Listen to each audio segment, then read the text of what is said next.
Good morning. Welcome to NewsWire on SportsGrid. Craig Mish here, back with you in the house. Great to be with you here on the first day of pitchers and catchers reporting and Valentine's Day on the same day.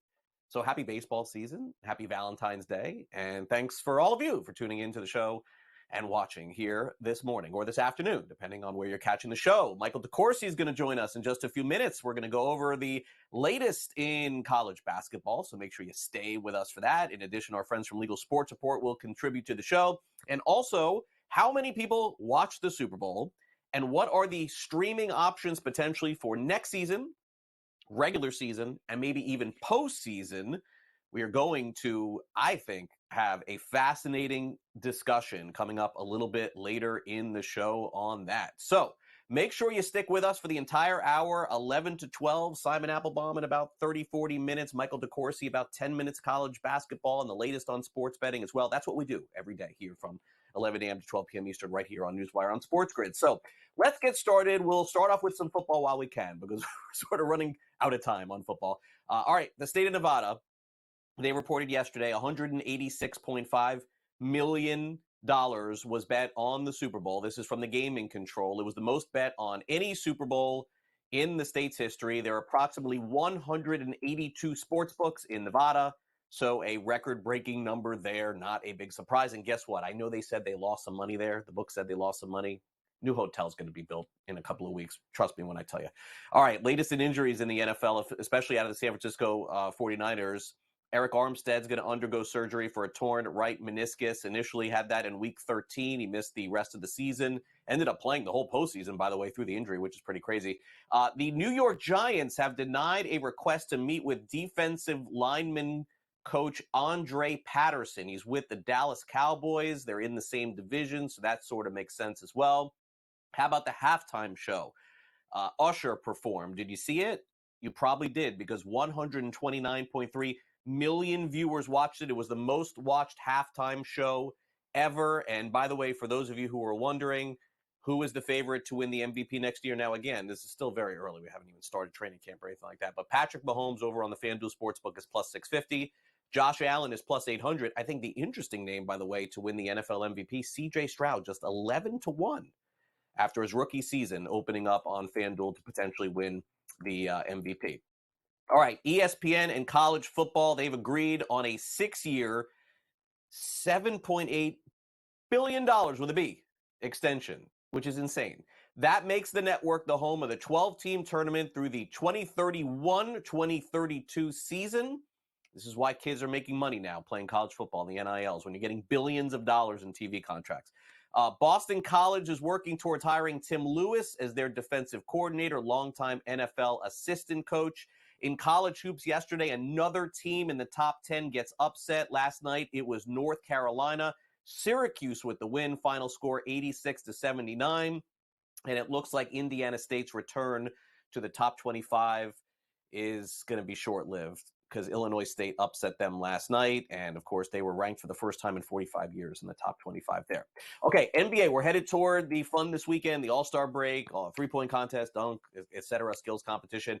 The Knicks are filing a protest. They're disputing that loss that they had to the Rockets on Monday night. Not sure if you caught that, but the refs gave them a foul on a three-point shot. Rockets ended up winning. Some people thought that it was a little bit lucky. Better to be lucky than good, I guess. Refs missed the call. Knicks are protesting. North Carolina has dropped 3 criminal charges against Miles Bridges, including domestic violence, for lack of sufficient evidence. Golden State Warriors, how about this? Last year, made a bid, according to this report, for LeBron James at the trade deadline. Can you imagine if LeBron would have left LA and went to Golden State, try to win a championship there? And also the Los Angeles Clippers have ruled out Kawhi Leonard. He has a left adductor strain, so he is not going to play tonight. All right, now, a new sports betting partnership was announced right after our show yesterday. DraftKings and Barstool Sports. You may remember Barstool Sports had the Barstool Sports book with Penn. But now that they have dumped that, they're back with DraftKings here. They're going to promote their odds and set to benefit customers that are referred to the sports book. And apparently in this non-compete clause with other sports book, it only lasted to the end of the football season, because when the football season was over, they made the announcement. An arrest has made in Kansas in the theft of the destruction of the Jackie Robinson statue. This gentleman, who a 45-year-old man there, charged with felony theft over $25,000. I have a feeling it's going to be bad news for this guy who got caught doing this. As I mentioned, pitchers and catchers in Arizona with the Dodgers and Padres, they reported to spring training a couple days ago because they have an early slate. They got to go play overseas for the regular season. But the rest of the teams, more or less, reporting today, some tomorrow, Valentine's Day. So check out your timeline on social media and check out your local TV, because you're going to see pitchers and catchers in the sun in Florida and Arizona. 18 teams have pitchers and catchers report. 10 teams tomorrow. Position players will report this weekend, and next week, first reports there. And also, congratulations to Jenny Kavner. She has been named the new Athletics play-by-play broadcaster, becoming the first female primary play-by-play voice in Major League Baseball history. And she does a great job on all of the networks that she participates in, done some Rockies work as well. All right, those of you who are looking to get an edge on sports betting or want to learn more about the things we're doing here on SportsGrid, I would encourage you to download the SportsGrid app. It is right here for you on your screen. Now, again, if you don't have it, it's available for iOS and Android users. So whatever phone you have, get it out, put it up there, scan it and download it, and you will be all set with us for all of college basketball season and all of NBA season and all of NHL season, and the baseball season is starting as well. So make sure you get that all set and get that together, because, again, it's completely free, and certainly we'll tell you all about all of our different shows, which, by the way, includes Pharrell Coast to Coast coming up later today at 3 o'clock. And for those of you who are getting ready for the baseball season, as I mentioned, coming up this Saturday, it is our first edition of Fantasy Sports Today that covers Major League Baseball. So I hope you will be along for the ride on that Saturday. My buddy Joe Pisapia and Matt Stryker, they will do the Sunday edition of Fantasy Sports Today. All right, coming up next here on the show, we got Michael DeCourcy coming up. We're going to preview some games in college basketball tonight. If we've learned anything about the SEC, it has been upset city, so here are the games we're going to review. South Carolina and Auburn, Tennessee and Arkansas. Make sure you stay tuned, because we'll preview those games as well as UConn and DePaul. UConn's off to a great start this season. A little bit later, Pat Evans will hit us up here on the show. We'll talk about the possibility of a couple different states having legalized sports betting. Minnesota is one that we've talked about a ton, but would you believe there's actually at least a small update out west in Hawaii on the potential of them having legalized sports betting as well. So stay with us for that. We'll take a quick time out here on NewsWire. When we return, Michael DeCourcy, you see him all over SportsGrid previewing college basketball. We're fortunate enough to get him in on the show. Coming up next to preview some of the big games tonight. This is NewsWire on SportsGrid. I'm Craig Mish. Great to be with you here on this Wednesday morning, and we'll be back after this quick time out. Don't go away.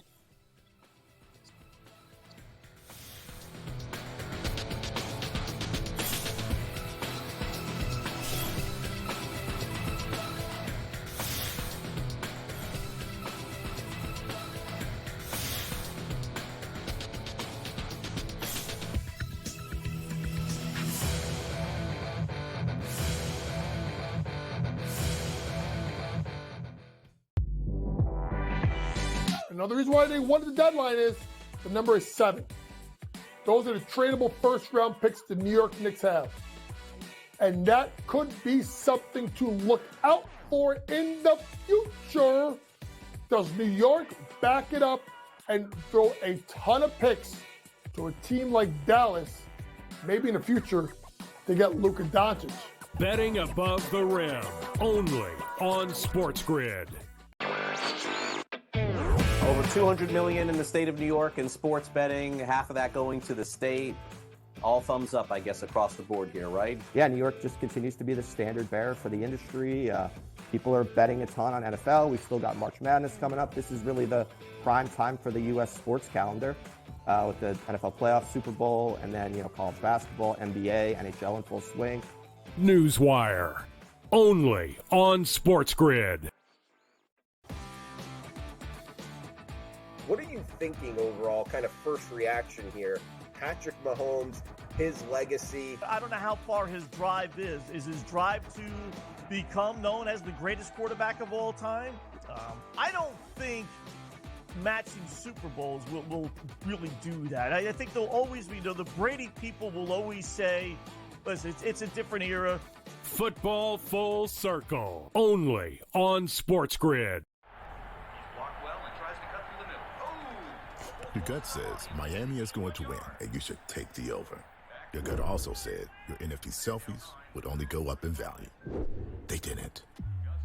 But your head is on SportsGrid and knows the QB is in concussion protocol. The backup has a 45 QBR against the zone coverage. The New York D has the most sacks in the league. So yeah, trust your head. It's smarter to be on SportsGrid. It's smarter to be on SportsGrid, your 24/7 sports wagering network. We'll look at the Heisman Trophy The early line. and what it all means. Individual success. You should have tried to get something for Anthony Rendon, not bought at the deadline. NewsWire. We're getting a lot of news, trades, cuts, and some movement in terms of starting quarterbacks, Pharrell backup quarterbacks. coast to coast. I want to watch great players make buckets and win games. Game time I have decisions. no idea what the heck the Blazers are doing and what they In-game live. Prime time. Yard for a grand slam. The bottom of the fourth inning in a 12-2 baseball game. We got football scores going on at Wrigley right now. Sports Rage That was Late good betting. Night. We waited for a 1.5. We got paid We information. Did like the 2.5. Jumped on There's it. no taking weeks off in golf betting ever. These are the best weeks to bet. It's smarter to be on SportsGrid.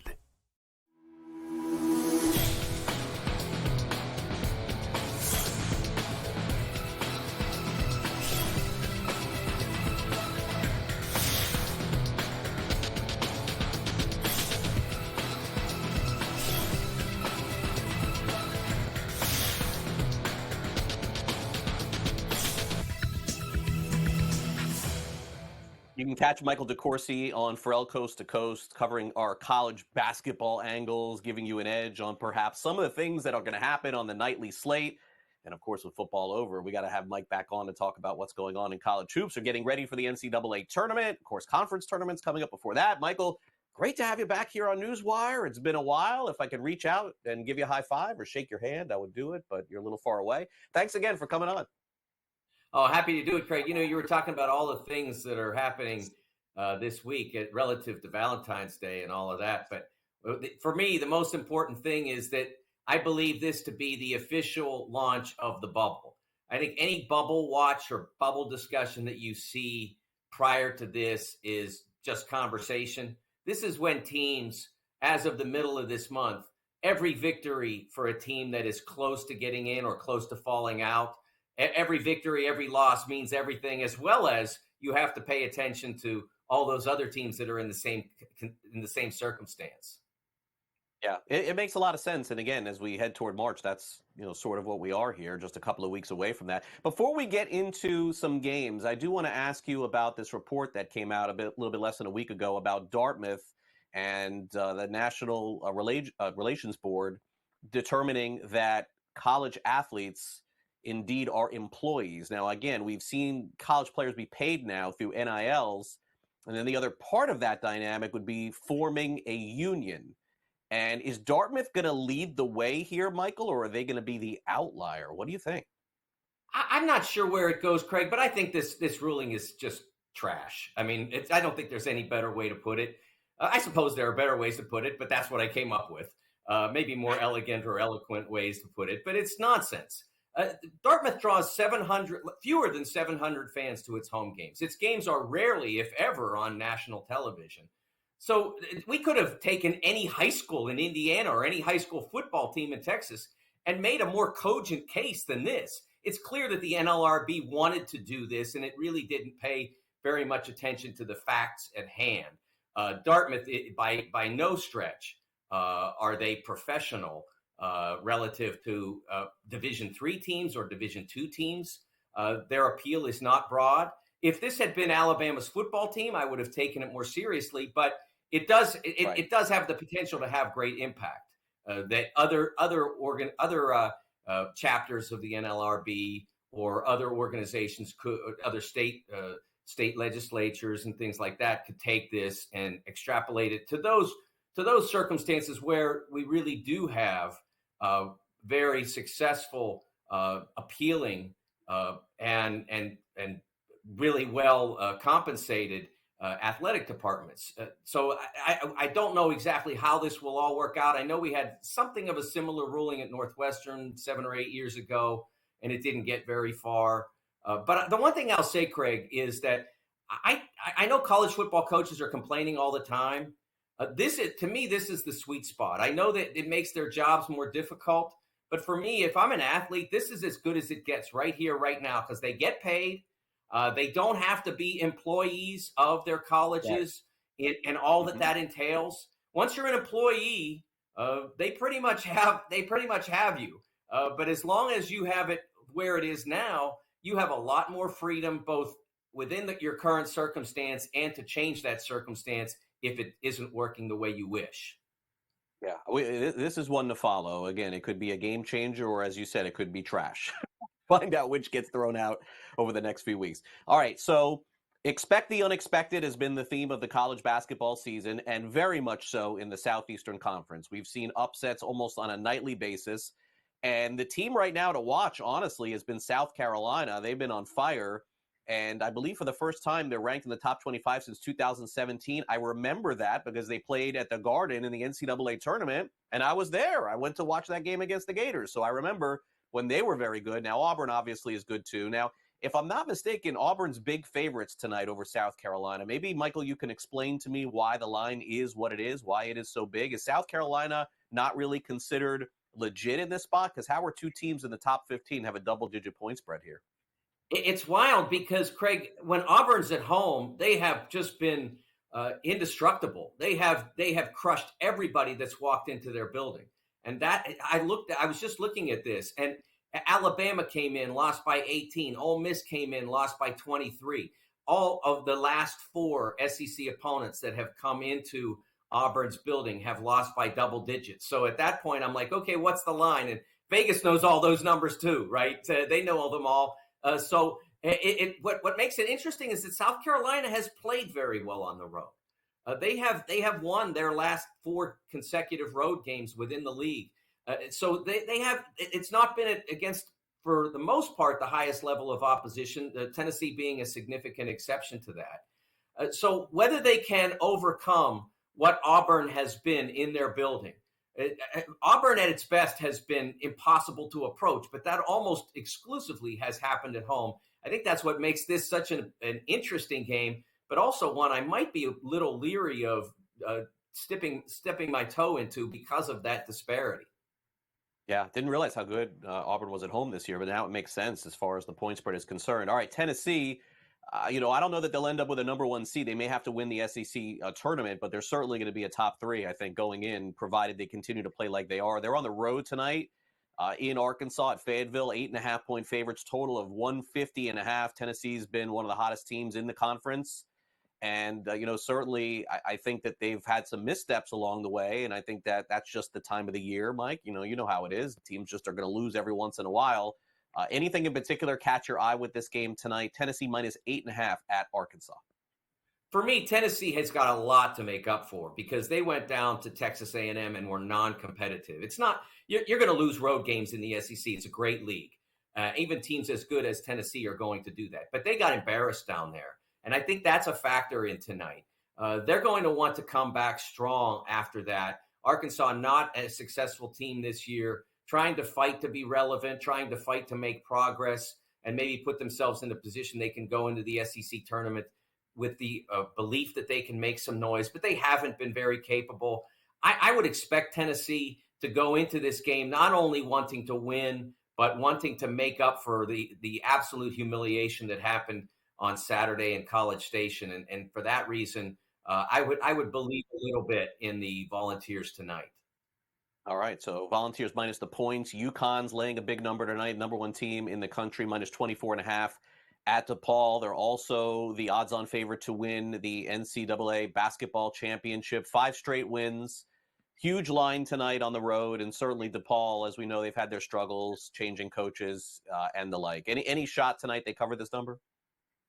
Well, the shot would be UConn being disinterested by what would effectively be the third quarter of the game, because I would expect that they would be so far ahead at that point that they begin to substitute, try to use it as a night off, so to speak, for some of their key players, guys like Donovan Clingan, Tristan Newton, maybe not throw as many minutes onto them. And then that's when the number becomes perilous.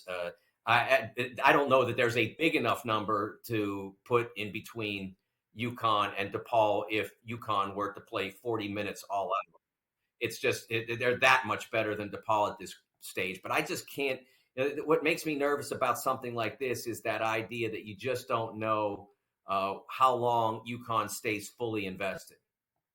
Okay, let's throw up the odds to win the national championship. And look, Purdue is going to be the best team in the regular season, I think, going into this with Zach Edey. It's just, for some reason, this is a team I worry about with an upset at some point. I don't know why I do, Mike. Do you have the same concern? Do you think they go far this year?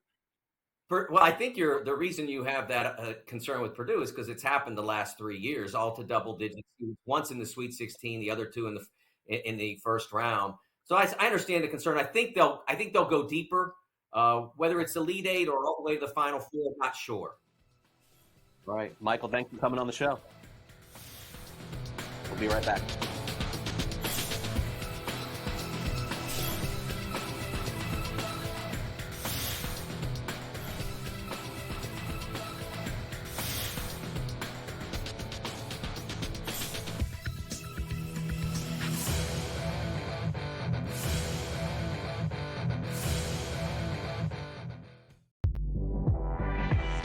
Another reason why they wanted the deadline is the number is 7. Those are the tradable first-round picks the New York Knicks have. And that could be something to look out for in the future. Does New York back it up and throw a ton of picks to a team like Dallas? Maybe in the future, they get Luka Doncic. Betting above the rim, only on SportsGrid. Over $200 million in the state of New York in sports betting, half of that going to the state. All thumbs up, I guess, across the board here, right? Yeah, New York just continues to be the standard bearer for the industry.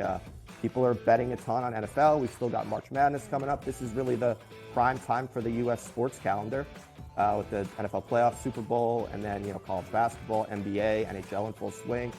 NewsWire, only on SportsGrid. What are you thinking overall, kind of first reaction here? Patrick Mahomes, his legacy. I don't know how far his drive is. Is his drive to become known as the greatest quarterback of all time? I don't think matching Super Bowls will really do that. I think there'll always be, the Brady people will always say, listen, it's a different era. Football Full Circle, only on SportsGrid. Your gut says Miami is going to win, and you should take the over. Your gut also said your NFT selfies would only go up in value. They didn't. But your head is on SportsGrid and knows the QB is in concussion protocol. The backup has a 45 QBR against the zone coverage. The New York D has the most sacks in the league. So yeah, trust your head. It's smarter to be on SportsGrid. It's smarter to be on SportsGrid, your 24/7 sports wagering network. Well, look at the Heisman Trophy. The early line. And what it all means. Individual success. You should have tried to get something for Anthony Rendon. Not bought at the deadline. NewsWire. We're getting a lot of news, trades, cuts, and some movement in terms of starting quarterbacks, Pharrell backup quarterbacks. coast to coast. I want to watch great players make buckets and win games. Game time decisions. I have no idea what the heck the Blazers are doing and what they in-game live. Just prime time. Yard for a grand slam. The bottom of the 4th inning in a 12-2 baseball game. We got football scores going on at Wrigley right now. Sports Rage That was late good betting. night. We waited for 1.5. We got paid. We did. Didn't like the 2.5. Jumped on. There's no taking weeks off in golf betting ever. These are the best weeks to bet. It's smarter to be on SportsGrid.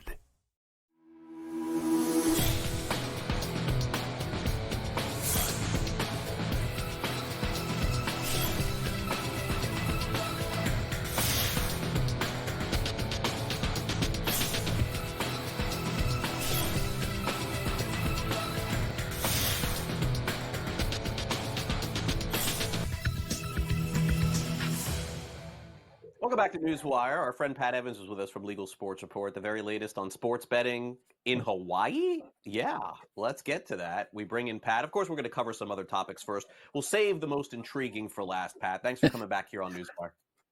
And thanks as always, Craig. The Super Bowl is behind us, and I smell baseball in the air, and I can't be more excited about it. I would agree. Let's start off. We'll go state by state here. We're going to cover Alabama, Minnesota, Michigan, Hawaii. Starting off with Alabama, discussions seem to be trending in the right direction. Let's not get people excited down there, or I should say for me, it's up there, that they're going to have sports betting this year, but it's on the calendar. It's on the discussion. What's the latest?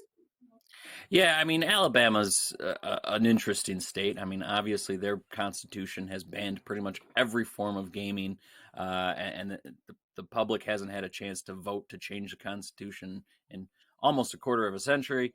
But they might get a chance to change that this year if things continue on as they are.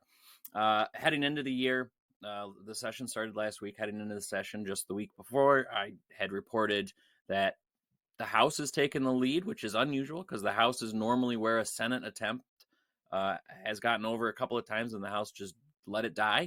But this year, the House is leading, and they had, the source I had said they're going to try to move it as quickly as possible. And that is certainly happening. There was a hearing yesterday where there were 18 testimonies, many for it, of course, and many against it, of course, as we see in every state. You've got a lot of religious and mental health people saying, well, let's be careful about this. But at the same time, there were people for mental health and veterans health saying, hey, we're not necessarily for this, but if we're going to do it and we're going to bring in lots of money for the state, can you please give us money for it? So the hearings, they were relatively uneventful. So that's going to roll into today. The commission will take what they heard at the hearing and vote on the two bills. There's one bill that is the enacting legislation that would create up to 7 casinos in the state, create a lottery. They're one of 5 states without a lottery. Allow pretty much any online operator into the state for sports betting if they want, and allow Governor Kay Ivey to enter a compact negotiation with the Porch Band of Creek Indians and see where that goes. Now, of course, this is still early. It will then have to pass the House and the Senate, and in both chambers, it needs to get 60% of votes because it is a constitutional amendment. And the legislature can't do that on its own. So then it'll go to the ballot in November and allow Alabamians the chance to vote on whether or not they want gambling. Now, there's several kind of caveats there. The Porch Creek might say, hey, we only want in-person sports betting in the state. It might even get down to where only sports betting or only a lottery or only the casinos get through because of amendments and whatever other kind of opposition arises throughout this process. So, of course, there's lots of problems that could arise, lots of challenges because, to this point, Alabama does not have much gaming at all. So, it's an uphill battle still, but lots more conversations than we've had in the past in Alabama. All right. Yeah, well, look, any progress is some progress, especially with that state. Now, the close call that Minnesota had to legalizing sports betting a little bit over a year and a half ago, now seems to be back in the next session to try to get that state up and running and going. And I guess the question is, Pat, do you think that they will have any success? And could Minnesota, in fact, be the state that gets legalized this year? I still give Minnesota, they're definitely up there in terms of chances. Mississippi might be the best. It seems like a shoo-in at this point. All they're doing is expanding to online. They, of course, already have sports betting. So Minnesota, I do think, has the best chance still. And that's because they're starting the session, which started this week, over the 50-yard line. They got pretty far last year in both the House and the Senate, and the bills kind of are taking back up where they left off.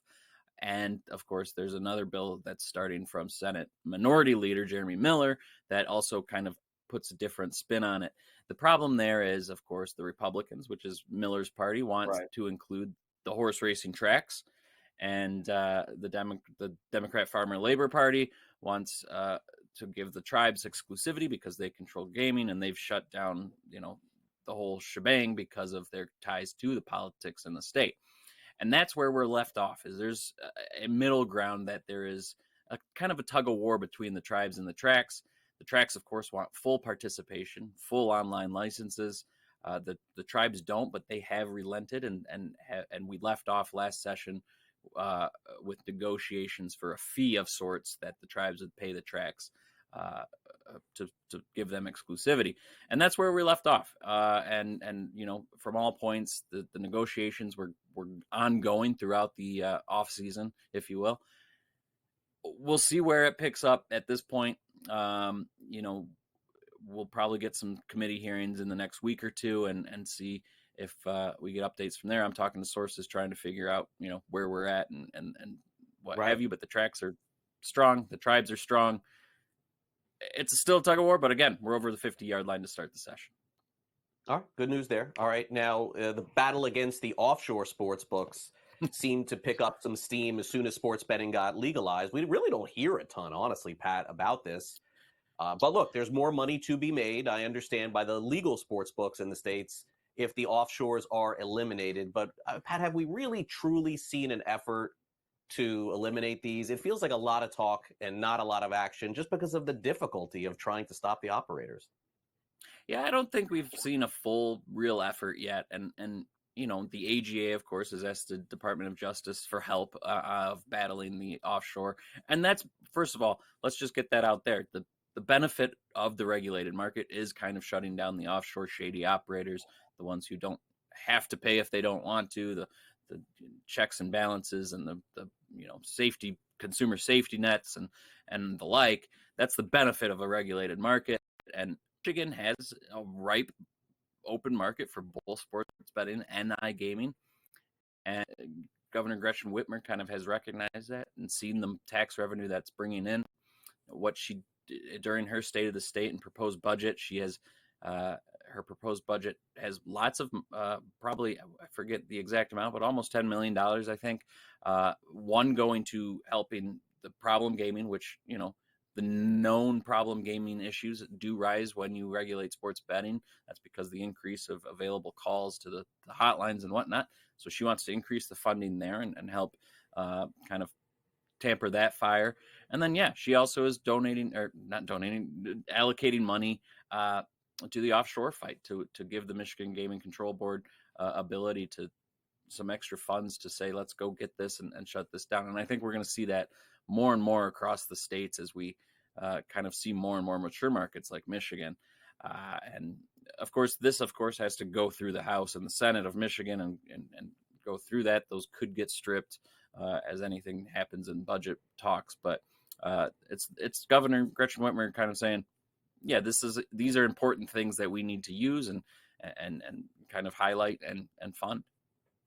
Okay. And this is where we close it out with the most surprising part of our conversation today.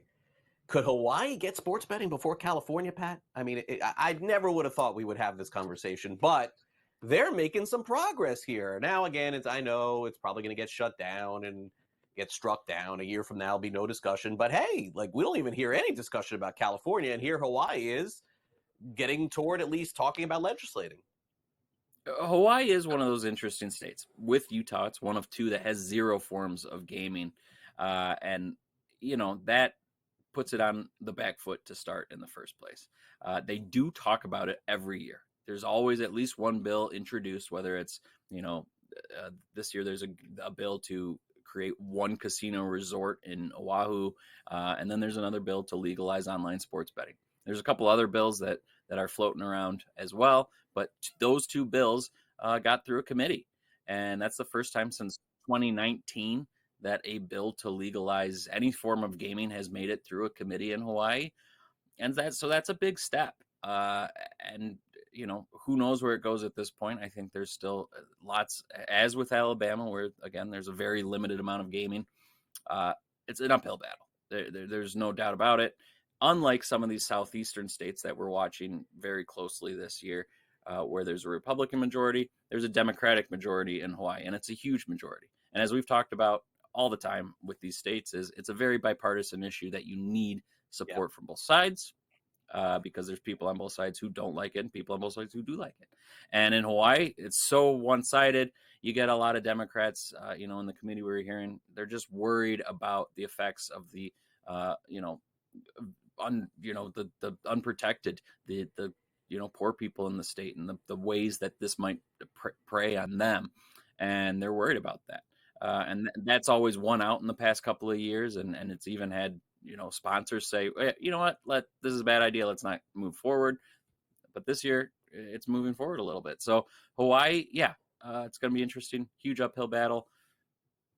I can't tell you if they'll have it before California or not. That's a whole nother ball game that'll take a few hours to dissect probably, but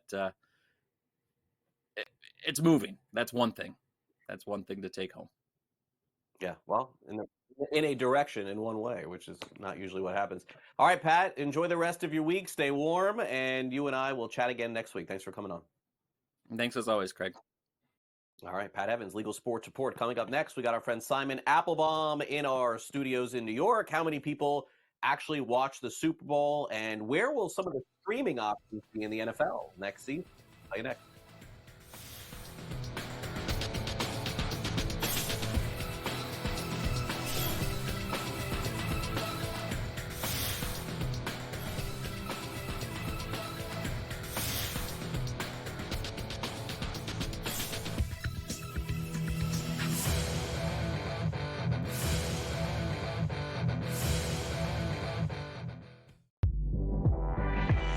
Another reason why they wanted the deadline is the number is 7.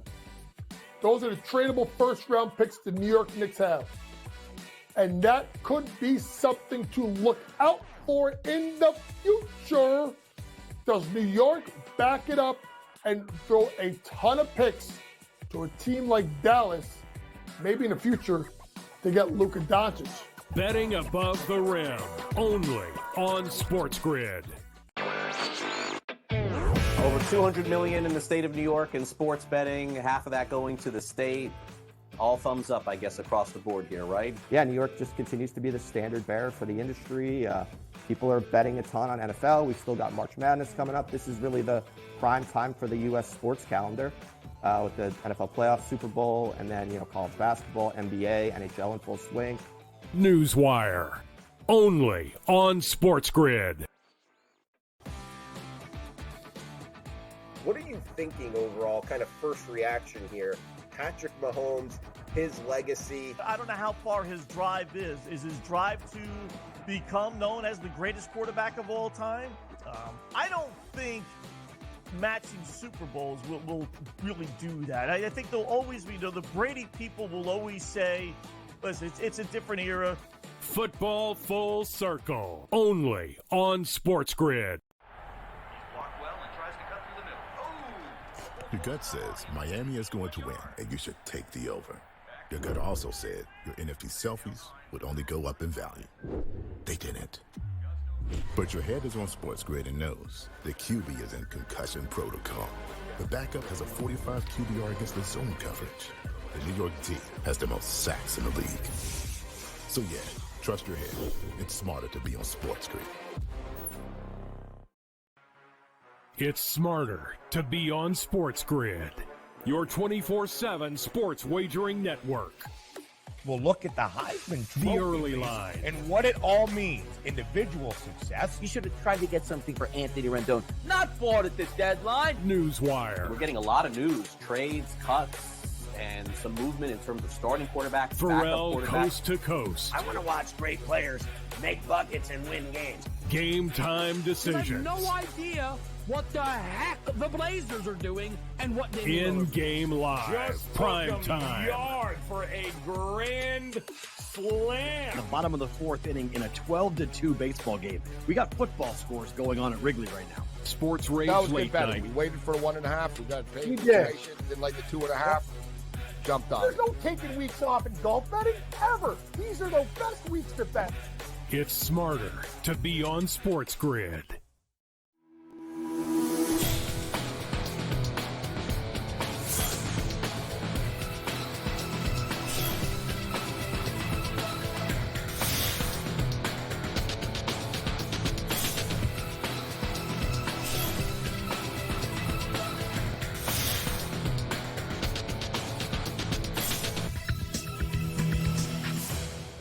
Welcome back to NewsWire. What an event the Super Bowl was once again this season. We're going to talk about some of the viewership, what we can expect next year for viewing in the National Football League. Let's bring in Simon Applebaum. His podcast tomorrow will be televised. You can also listen to it on Blog Talk Radio. Simon, great to have you back here in studio following the big game.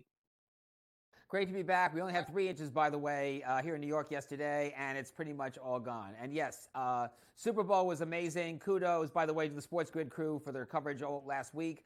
And I have to say, I was like switching the dials between CBS, Univision, and Nickelodeon. And it was interesting to see how everybody covered the game. I thought the play-by-play calling, the use of graphics, CBS with that, what I call the flip the field camera, where you saw the actual field in one shot in a replay, and then they flipped the field. We saw that with the Christian McCaffrey touchdown, where Brock Purdy threw it to somebody else on the right side, to his left, then it was thrown to the right to McCaffrey, goes in for the touchdown.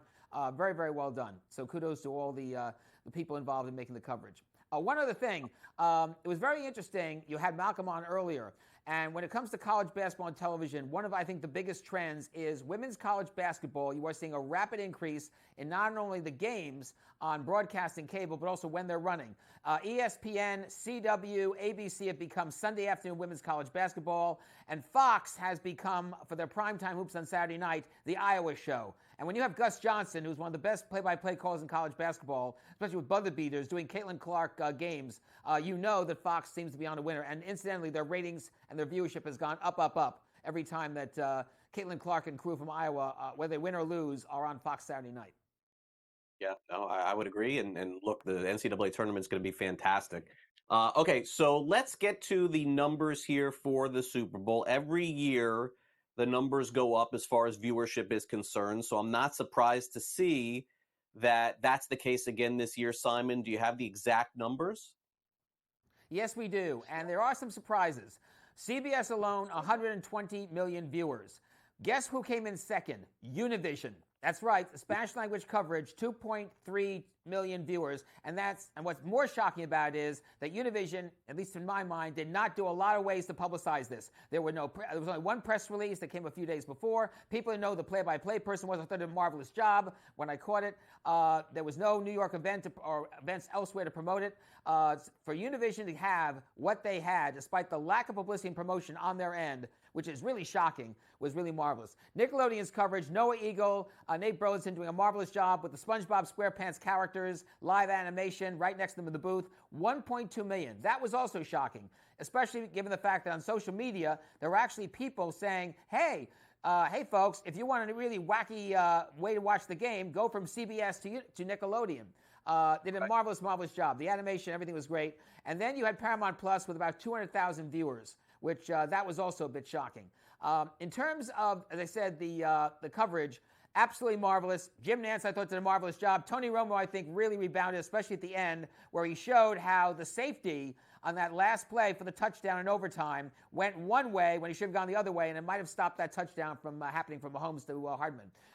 Univision's play-by-play was great. Also, kudos to Kevin Harlan. Westwood One get a great call throughout the game, and it was very interesting also to catch both the San Francisco play-by-play person on radio as well as the Mitch, the Kansas City chief announcer. He, of course, did his touchdown Kansas City at the end, and by the end of the game, the San Francisco 49er announcer on radio was deflated. So was his color commentator, who said at the very end, dang!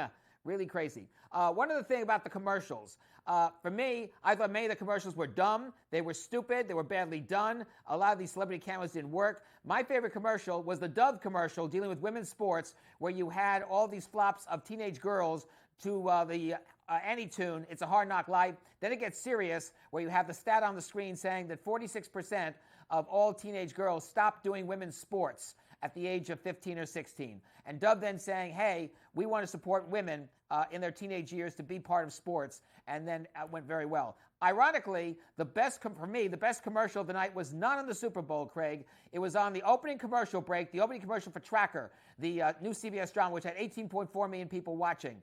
Obviously, it was on past 11 o'clock. But that opening spot for Eli Lilly dealing with Alzheimer's, beautiful ad, beautifully done, no spoken word, a little bit of music, and it hit the theme of Alzheimer's disease very, very well. It's one of the best commercials I've seen dealing with that subject. Kudos to Eli Lilly for making the spot, and kudos to CBS for running it right off the bat in the first commercial break of Tracker. No, listen. I thought that a lot of the commercials were a little silly. I like the Dunkin' Donuts one the best. That was mine. The one where Brady was in it with Ben Affleck and Matt Damon. I actually thought that was funny, Simon. I liked it a lot.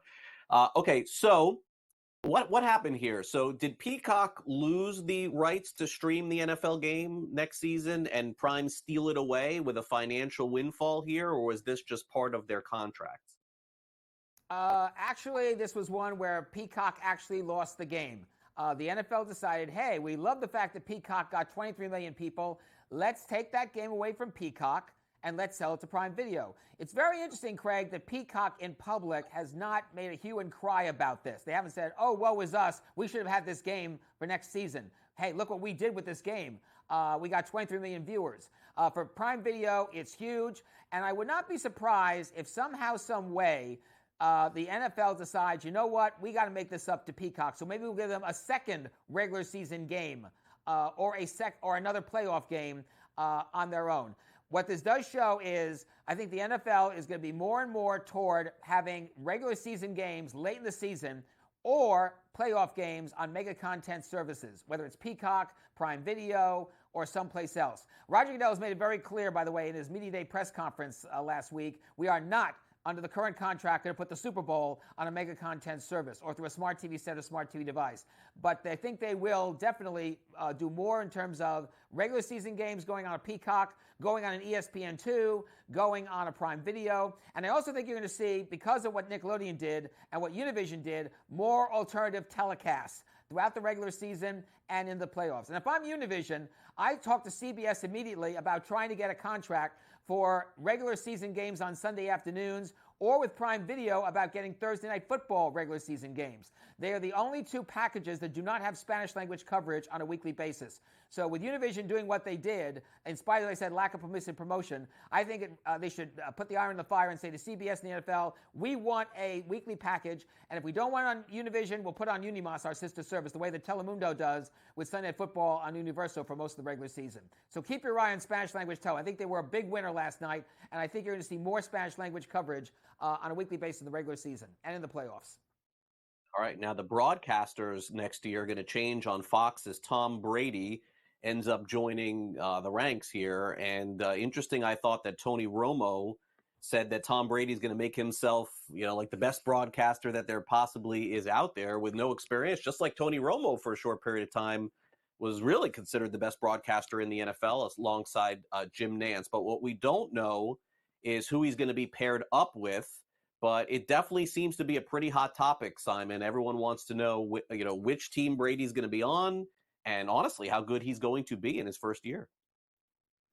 I have no doubt, Craig, that whichever team Fox puts Brady on, he will be good. You know how glib he is. You've seen him, in press conferences when he was with the Patriots, with the Buccaneers. So he's going to be great.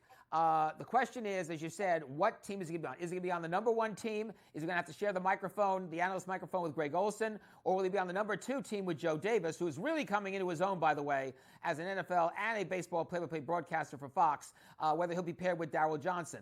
On the flip side of the coin, will Olsen stay with Fox either way, or Darryl Johnson stay with Fox either way? They are considered, by the way, among a lot of sports analysts, the best in the business, along with Romo. So it's going to be interesting to see how things are going to play out. Whatever happens, Fox, I think, is going to have to say this May at their upfront event in New York where Brady is going to go. Will he be part of number one with Kevin Burkhardt, solo, or with Olsen, or number two with Davis, solo, or with Darryl Johnson? Yeah, no, it's a fascinating story because, again, spending a year out of the league, all we've seen is commercials with Tom Brady. It's like he's still been around, it feels like, in the NFL over the last week. All right, ESPN Plus, we're hearing a lot of discussion about some streaming services. Bundles has been the hot word here, as we found out last week as well. Any update here on the possibility for this mega cast ESPN Plus? Well, not yet publicly, but privately, there is a lot of scuttlebutt going around that with ESPN now set to launch what I called last week the ultimate mega service, where it would be not just ESPN content from their family of networks, ESPN, ESPN2, Deportes, etc., but also interactive versions of their event programming, possibly involving sports betting, possibly involving shoppable ads. There's now some feeling among some folks, industry insiders, saying, you know what? Why should they have ESPN Plus? Isn't this ultimate mega service going to really take over for ESPN Plus? Even though ESPN Plus has now been around for 5+ years, they marked their 6th anniversary this spring. I think we're going to see a telltale sign again at the upfront. It was interesting last year at Disney's big upfront at the Jacob Javits Center's North Hall last May that while they spent an hour talking about ESPN, they had, shortly after the 5th anniversary of ESPN Plus, nothing to say. And we're talking about a service that now carries thousands of events. Hundreds of college football games, hundreds of men and women's basketball games, hundreds of events from other leagues like the National Lacrosse League and so forth, hockey, et cetera, and they didn't have anything to say. I think it'll be a telltale sign about if ESPN Plus's days are numbered if they don't say anything at that upfront in May. What might happen is they will fold all the ESPN Plus events into whatever ultimate mega service they will launch in between August and December of next year. So, Simon, do you think that with these bundlings, like, they've mentioned that this is sort of a dial back to what cable was, and it kind of like makes no sense, strange and odd, the fact that we've gone from these individual companies that have launched their own app where you can stream, you have to pay a separate service. Is it just an indictment on the fact that people at this point have so many options that they're just not buying these apps, like Peacock and Prime or whatever, Prime Video, to watch these? Do you think that people prefer to have these bundles? Because if that's the case, doesn't that portend to what the future could hold? You get a sense that what people want, Craig, is they want a basic service, and if they want sports, it's optional. And with Peacock running more sports, with Max running more sports, with Paramount Plus through CBS running more sports, I think there's this sense that why should we have pay for a sports channel bundle? Now, ESPN has got to find out what audience they want. Do they want the cord cutters, the cord nevers, the people who have yet to sign up for cable or satellite? Who do they want to approach with this, what I call mega sports channel bundle? And don't forget, we got Fubo TV, which has already sent the standard for it. So again, I think we're going to find out more at their upfront in mid-May about how they want to do this sports channel. And the other thing, too, is where do the regional sports networks stand in all of this? Right. Are they going to be allowed to be part of this bundle or not? Yeah, no, regional sports under some fire, too, in baseball with the Diamond Sports bankruptcies and controversies. Simon, glad you're here to cover it all for us. Have a great rest of your week, and we'll catch up again next week here on NewsWire. You guys take care. Happy Valentine's Day to you and the crew. All right, same to you, Simon. Let's take another time out here on the show. Coming up next, Shaquille O'Neal, one of the greatest players to ever put on an NBA uniform, but the truth is he's put on a lot of uniforms, right? Orlando Magic, Miami Heat, Los Angeles Lakers. Who else am I missing? Phoenix Suns. Did Shaq play for the Celtics? I think he played for the Celtics. Did he play for Cleveland too? All right, we got another jersey retirement. We'll cover it for you next.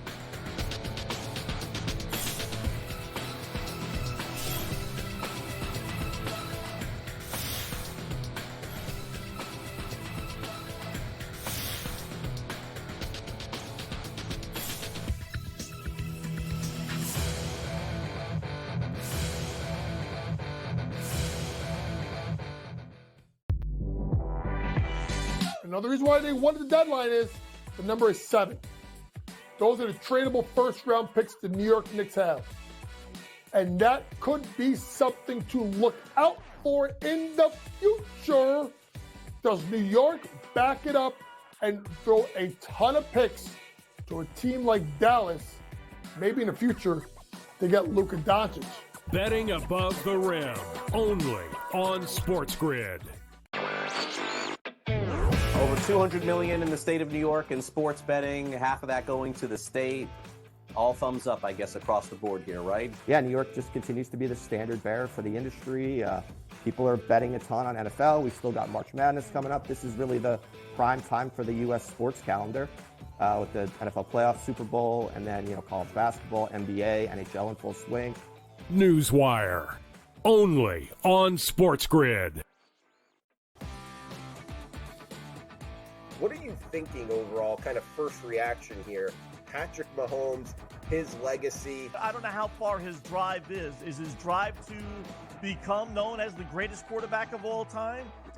I don't think matching Super Bowls will really do that. I think there'll always be, the Brady people will always say, listen, it's a different era. Football Full Circle, only on SportsGrid. Your gut says Miami is going to win, and you should take the over. Your gut also said your NFT selfies would only go up in value. They didn't. But your head is on SportsGrid and knows the QB is in concussion protocol. The backup has a 45 QBR against the zone coverage. The New York D has the most sacks in the league. So yeah, trust your head. It's smarter to be on SportsGrid. It's smarter to be on SportsGrid, your 24/7 sports wagering network. We'll look at the Heisman Trophy The early line. and what it all means. Individual success. You should have tried to get something for Anthony Rendon. Not bought at the deadline. NewsWire. We're getting a lot of news, trades, cuts, and some movement in terms of starting quarterbacks, Pharrell backup quarterbacks. coast to coast. I want to watch great players make buckets and win games. Game time You have decisions. no idea what the heck the Blazers are doing and what they In-game live. Just Prime took 'em time. yard for a grand slam. The bottom of the fourth inning in a 12-2 baseball game. We got football scores going on at Wrigley right now. Sports Rage That was good Late betting. Night. We waited for 1.5. We got paid We information. Didn't like the 2.5. Jumped on There's it. no taking weeks off in golf betting ever. These are the best weeks to bet. It's smarter to be on SportsGrid.